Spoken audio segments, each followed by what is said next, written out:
அப்படின்னு போட்டிருக்காரு அவரு. நான் எனக்கு தாளம் தெரியுங்கிறதுனால ஐயா இதுல சேராதுங்க அதிக பிரசங்க தரம் பண்ணிட்டேன். அவர் அதை பத்தி ஒண்ணுமே பெருசா நீ என்ன அதிக பிரசங்க நீ குறுக்க பேசலாமா அப்படின்னா இல்ல தம்பி இல்ல சேர அப்படின்னாரு எம்எஸ்வி அவர்கள்.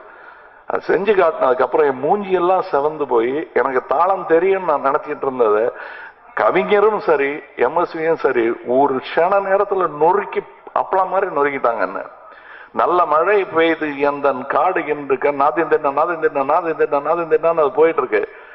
நல்ல மழை பெய்து எந்த காடு என்று கனிந்தது, நான் நினைத்த எண்ணம் என்று கல்வெட்டாக மலர்ந்தது, கொம்பு தேனை பார்த்து நின்றேன் கையில் வந்து விழுந்தது, கூட்டத்தோடு நின்ற என்னை கொஞ்சம் மன்னம் மழைத்தது. நாதன் முடிச்சார் சொல்லி காட்டினார்.